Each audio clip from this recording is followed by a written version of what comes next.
देखो question number 1 सबसे पहला है आपके समांतर चतुर्भुज के आसन्न कोण, मतलब लगातार कोण, दो कोण लगातार। जैसे मान लो ये आपके आकृति दे रखी है आपके समांतर चतुर्भुज की, जैसे ये आकृति, जैसे ये क्या समांतर चतुर्भुज है, आसन्न कोण का है, मतलब लगातार दो कोण, एडजेसेंट कहते हैं, लगातार दो कोण। लगातार दो कोणों में नियम क्या है? लगातार दो कोणों का योग कितना होता है? 180। तो बताओ 180 होता है, 180 किसे कहते हैं? तो दो चीज भले ही में बराबर बराबर, ये और ये कोण क्या बराबर है क्या? ये दोनों बराबर नहीं है, आमने सामने के बराबर होते हैं। तो इन दोनों कोणों का योग कितना होता है? 180। बराबर तो आएगा नहीं, फिर क्या आएगा आपके? समपूरक। मतलब समपूरक किसे कहते हैं? ऐसे दो कोण जिनका योग कितना हो आपके? 180। ऐसे दो कोण का योग 180 हो। देखो लगातार दो कोणों का योग कितना होता है? 180। इन दोनों का योग भी 180, इन दोनों का योग भी 180। तो क्या आएगा आपके यहाँ पर? समपूरक आएगा। दूसरा, आयत के विकर्ण। आयत कैसा होता है आपके? ये लगा जिसकी आमने सामने की भुजाएं क्या होती है? बराबर। और उसके विकर्ण भी आपस में क्या होते हैं? बराबर होते हैं। इसने कहा है लंब संधिवाचक नहीं होते। लंब संधिवाचक किसमें होते हैं? केवल समचतुर्भुज और वर्ग में होते हैं। अगर वो आपके इसकी चारों भुजाएं बराबर है, वो आकृति है तो ही होगा, या तो वो स्क्वायर है, वर्ग, या क्या है आपको समचतुर्भुज मतलब रोम्बस है, समचतुर्भुज है तो आपके 90 डिग्री कोण बनाएंगे, वरना नहीं बनाएंगे। ये तो होता है आपके समांतर चतुर्भुज में, और किसमें होता है? ये होता है समचतुर्भुज में, और किसमें होता है? वर्ग में, स्क्वायर वो रोम्बस में होता है ये वाली चीज। और ये वाला कहाँ होता है आपके? ये होता है आपके आयत में और समांतर चतुर्भुज में होता है। तो बताओ आयत में क्या होगा आपके? विकर्ण क्या होते हैं? बराबर। फिर ये वाला किसी समलंब चतुर्भुज में, समलंब किसे कहते हैं? जिसकी दो भुजाएं क्या हो आपके? समांतर। ये है आपके समलंब चतुर्भुज। मैंने बताया हुआ नियम, क्या नियम है? क्यों दो नियम बताया थे? एक तो है रेखाएं क्या होती है? समांतर। दूसरा बताया था कि इनके अंदर वाले कोणों का योग एक तरह कितना होता है? 180। इसने कहा कोण ए का मान, मैंने बताया ना, ये क्या है बताओ? ए, ये बी, ये सी और ये डी। कोण ए और डी का योग कितना आएगा? 180 आता है। तो एक कोण 180 तो बताओ ये कितना होगा? 180 में से घटाएंगे कितना? ये वाला कोण ए घटा देंगे, 110 घटाओ तो पीछे क्या आएगा आपके? 70 डिग्री। ये 100 है क्या? 110 है या 100 ही है यहाँ पर? यहाँ गलत लिखा हुआ था। यहाँ कितना है आपके? 100। तो घटाएंगे कितना हम? 100 घटाएंगे तो यहाँ कितना आएगा आपके? 80 डिग्री। क्योंकि समलंब चतुर्भुज में दो ही नियम होते हैं, एक रेखा समांतर होती है, दूसरा समांतर रेखाओं के पास वाले जो कोण है अंतः कोण क्या होते हैं आपके? योग कितना होता है? 180 होता है। फिर है चौथा, क्या दे रखा है?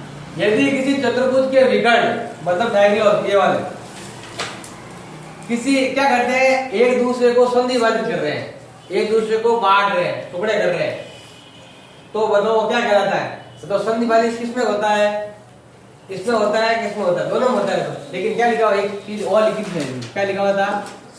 लंब संधिवाचक। क्या लिखा हुआ था अंदर? लिखा हुआ था संधिवाचक मतलब 90 डिग्री का कोण ही बनाए और दो भागों में बांटे। ये किसमें होता है? ये केवल इसमें होता है, समचतुर्भुज में भी होता है और वर्ग में भी होता है, दोनों में होता है। ये वर्ग इसमें नाम है नहीं, इसमें नाम कौन सा दे रखा है? समचतुर्भुज दे रखा है, ये वाला रोम्बस होगा, समचतुर्भुज है। हाँ समकोण, मतलब एक ही है। समकोण कितने होता है? 90 डिग्री का। ये समकोण लिख दो, समकोण लिख दो। समकोण का मतलब ही 90 डिग्री। लंब मतलब क्या होता है? 90 डिग्री परपेंडिकुलर या राइट एंगल ट्रायंगल, मतलब 90 डिग्री क्या बना रहा है? इसमें कोण बना रहा है। अगर 90 डिग्री कोण बन रहा है तो आपके कौन चतुर्भुज होगा? आपके समचतुर्भुज भी हो सकता है और वर्ग भी हो सकता है, लेकिन इसके अंदर आपके वर्ग का नाम इसने नहीं दिया, तो नाम कौन सा दे रखा है? समचतुर्भुज दे रखा है, ये लिख देंगे। फिर है सभी वर्ग। सभी वर्ग क्या होते हैं? सर्वांसम होते हैं या समरूप होते हैं? समरूप होते हैं। समरूप का मतलब होता है एक जैसे दिखेंगे। वर्ग का मतलब क्या होता है? जिसकी चारों भुजाएं क्या होती है? बराबर। मैं अगर आपसे कह दूं कि बनाओ वर्ग, अगर मैं किसी को नाप नहीं दूं सबको अगर मालूम है कि वर्ग किसे कहते हैं जिसकी चारों भुजाएं बराबर होती है। अब कोई छोटा बनाएगा, कोई बड़ा बनाएगा, कोई बिल्कुल छोटा बनाएगा, कोई इतना बनाएगा, अलग अलग नाम पे बनेंगे, सब एक जैसे दिख रहे हैं, तो क्या हो जाएगा आपके समरूप। सर्वांश का होगा, सर्वांशम तभी होगा जब मैं आपसे कहूं कि भुजा कितनी हो, 4, सभी 4 करके बनाएंगे तो सबके एक जैसे दिखेंगे, तो हो जाएगा आपके सर्वांशम। लेकिन एक जैसे नहीं दिख रहे हैं क्योंकि इसमें नाप नहीं दे रखा है। इसने ये नहीं कहा है कि 4 सभी के वर्ग, इसने क्या कहा है, सभी वर्ग का है। मतलब जहां भी बने हुए हैं, कैसे भी बने हुए हैं, पूरी बुक्स में आपके जो भी वर्ग बने हुए हैं सभी क्या है, आपके समरूप है, सिमिलर है, ना कि कांग्रुएंट है। समरूप क्या है, ये समरूप, स्क्वायर जो भी देना क्या है आपके समरूप है, मतलब दिखने में एक जैसे है, लेकिन आपके ये समरूप है, सर्वांशम नहीं है, तो यह क्या आएगा आपके समरूप होगा। अब ये वाला, इसमें हमें ये दे रखा है पैरेललोग्राम, ये दे रखा है समांतर चतुर्भुज दे रखा है। समांतर चतुर्भुज का नियम अगर आपको याद है तो आराम से x y z के मान हम क्या कर सकते हैं। सबसे पहले x का वैल्यू बताओ, मैंने अभी बताया था समांतर चतुर्भुज में लगातार दो कोणों का योग कितना होता है, 180। अभी दिखाया था समांतर चतुर्भुज के आसन्न कोण क्या होते हैं, समपूरक होते हैं, मतलब दोनों कोणों का योग कितना होता है, 180। हम लिखेंगे x प्लस 110 का मान कितना होता है, 180। लिख सकते हो अंतः कोण, क्या लिखोगे, अंतः कोण, यानी कि समांतर चतुर्भुज के अंदर इंटीरियर है, अंतः कोण क्या होता है, हमेशा योग कितना होता है, 180। अब क्या करेंगे, 10 का है मतलब बिल्कुल हो जाएगा x का मान हो जाएगा 180 माइनस 110, ये होता है आपके 70। दूसरा, समांतर चतुर्भुज के सम्मुख कोणों का मान, ये जो अपोजिट एंगल है सम्मुख कोण हमेशा क्या होते हैं, बराबर, इक्वल, दोनों क्या होता है हमेशा बराबर। तो बताओ ये 110 है तो ये भी कितना होगा, 110, तो z का मान होगा आपके 110, और ये दोनों भी क्या होंगे आपके बराबर।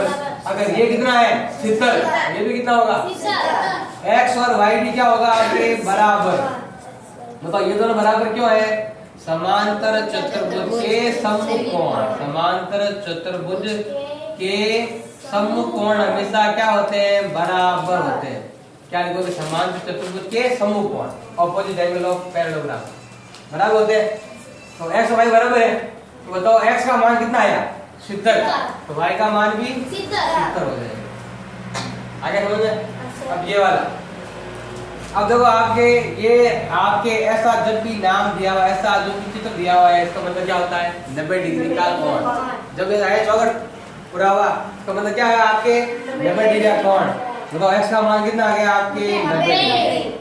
दूसरा, अब लेंगे ये त्रिभुज लेंगे, ये बात, ये त्रिभुज देखो ये दोनों भुजाएं क्या है आपके बराबर, तो ये दोनों कोण भी क्या होंगे आपके बराबर। कौन सा, y वाला और ये वाला, ये ऐसे कर लो। देखो आपको पता है ये कौन सा चतुर्भुज है, ये समांतर चतुर्भुज, कौन सा समांतर चतुर्भुज है, तो इसलिए आप देखो ये पूरी, यानी कि आप कह सकते हो कि देखो ये वाली भुजा और ये वाली भुजा बराबर है, तो ये दोनों कोण क्या होंगे आपके बराबर।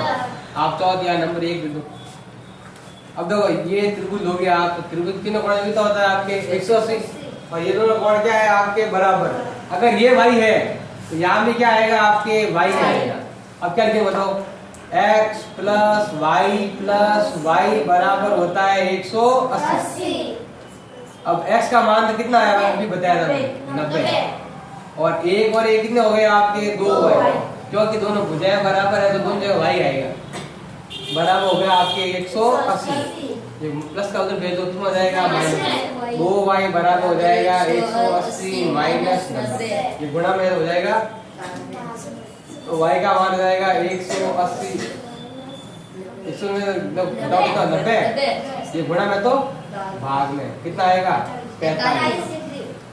ये 45 है तो ये भी क्या होगा 45, कारण क्या है, तो ये 45 है तो इधर भी क्या होगा कि 45, और ये दोनों में क्या होंगे आपके बराबर, तो z का मान भी क्या आएगा आपके 45 डिग्री होगा, क्योंकि भुजा तो बराबर है। ये कौन सा चतुर्भुज है आपके समांतर चतुर्भुज है, और समांतर चतुर्भुज के अंदर देखो आपके हमेशा ये वाला जो कोण देखो ये और ये बराबर होगा, तो ये और ये भी बराबर होगा, ये और ये भी बराबर होगा, तो सब कोण क्या है आपके बराबर है। जो मान y का है वही मान z का, जो भी कोण बने सबसे बराबर है, क्योंकि समान चतुर्भुज है, या सम चतुर्भुज बराबर ही है, क्योंकि 90 डिग्री कोण बनता है। 90 डिग्री कोण किसमें होता है? बीच में। समचतुर्भुज में होता है। समचतुर्भुज का नियम क्या है? आमने सामने के कोण बराबर भी होते हैं और आधे भी करते हैं, इसलिए आपके y और z क्या होगा? आपके बराबर। इसने ये समचतुर्भुज बना लिया। नाम तो लिखा है समांतर चतुर्भुज का, लेकिन इसने बीच में क्या बना दिया? 90 डिग्री का कोण। और 90 डिग्री का कोण बीच में किसमें होता है? समचतुर्भुज में होता है। इसलिए ये दोनों कोण आमने सामने के क्या होंगे? बराबर। पूरे भी बराबर होते हैं और आधे भी बराबर होते हैं। समचतुर्भुज नियम है कि आमने सामने के कोण पूरे भी बराबर होंगे और आधे भी बराबर होंगे। ये y और z क्या होगा? आपके बराबर, क्योंकि इसके विकर्ण 90 डिग्री पर काटते हैं। वर्ग पे 90 डिग्री पर केवल समचतुर्भुज काटते हैं, समांतर नहीं काटते हैं। लेकिन आप वर्ग को, आयत को और समचतुर्भुज को, तीनों का आप समांतर चतुर्भुज बोल सकते हो। तो पहले क्या आता है? समांतर चतुर्भुज, फिर बाद में आते हैं आपके आयत और समचतुर्भुज। अब ये वाला, ये आपके कौन सा चतुर्भुज है? समांतर चतुर्भुज। समांतर चतुर्भुज आमने सामने के कोण हमेशा क्या होते हैं? बराबर। ये 112 आते, ये भी क्या होगा? 112। तो y का मान होगा आपके 112 डिग्री।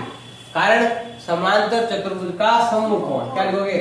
समांतर चतुर्भुज के सम्मुख कोण हमेशा क्या होते हैं? बराबर। Opposite angle of parallelogram. अब दूसरा, अगर ये 112 है, अब बताओ x, y और 40 को जोड़ने पे क्या आता है? x प्लस वाई प्लस 40 का मान क्या होगा?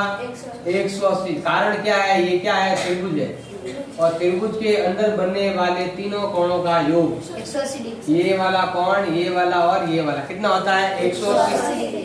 y का मान हमने अभी ज्ञात किया, x का x, y का मान कितना है? 112 प्लस 40 बराबर 180। ये दोनों कोण प्लस के उधर किसमें हो जाएंगे? आपके माइनस के। तो x का मान हो जाएगा आपके 180 माइनस 152। पीछे कितना बचा? आपके 38। कितना बचा? 28 डिग्री। तो ये कितना हो गया? आपके 28। ये वाला कोण और ये वाला कोण क्या होता है? हमेशा बराबर। कोण x और z क्या होगा? आपके बराबर। कारण है आपके एकांतर कोण। एकांतर कब आता है? जब रेखाएं समांतर हो, अल्टरनेट एंगल।